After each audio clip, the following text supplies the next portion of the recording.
Like every ইয়াৰ অসমত এইবছৰো বানপানীত মানুহৰ বৰ দুৰ্যোগ হৈছে। মানুহে ঘৰ হেৰুৱাইছে, প্ৰাণ হেৰুৱাইছে। কিন্তু এইবাৰৰ বানপানীটো আৰু অকণমান ভয়াৱহ ৰূপ এটা লৈছে, কাৰণ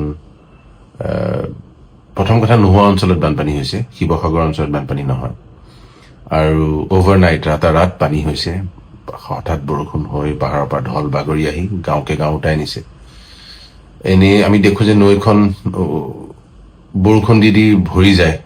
এই কেইমাহ আমি জানো অসমত খুব বৰষুণ হয়, আৰু তাৰপিছত নৈখন ভৰাৰ পিছত পানী বাগৰি আমাৰ ঘৰে ঘৰে গাঁৱে গাঁৱে পানী বিয়পি পৰে, যিটো আমি সৰুৰ পৰা দেখি আহিছো। মোৰ ঘৰতে গুৱাহাটীত প্ৰত্যেক বছৰে পানী সোমায়।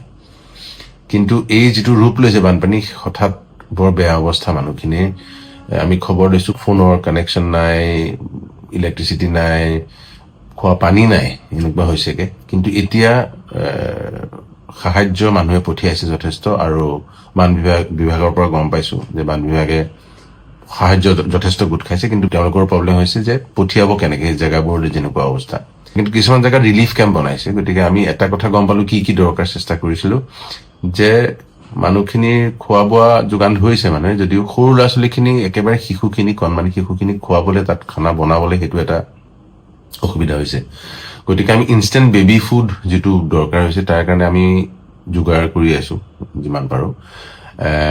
সেই অঞ্চলটো মই মেছেজটো কৰিলো যে সেই অঞ্চলটো বিশেষকে শিৱসাগৰ, চৰাইদেউ আৰু যোৰহাটৰ ওচৰে পাজৰে অঞ্চলৰ যিখিনি, যদি ডেকা ল'ৰা ছোৱালীখিনি তোমালোকে যদি কোনোবাই ভলেণ্টিয়াৰ কৰিব খোজা, ৰিলিফ কেম্পখিনিলে আমি পঠিয়াব খুজিছো ইনষ্টেণ্ট চাইল্ড ফুড। চ' এই নম্বৰটো আছে, আমাৰ যিটো অৰ্গেনাইজেশ্যন আছে, তালৈ যাতে এবাৰ ফোন কৰা বা মেছেজ কৰা, আমাক যোগাযোগ কৰা, আৰু তোমালোকৰ সহায় পালে আমি এই বস্তুখিনি বিলাবলৈ সুবিধা হ'ব। সেইটো প্ৰথম কথা। আৰু তাৰপিছত পিছলে চাওঁ, আৰু যি দৰকাৰ হৈ যাব, উইথ ইউৰ হেল্প আমি একেলগে কমিউনিকেট কৰি গৈ থাকিম, ইয়াতে যি পাৰো কৰিম।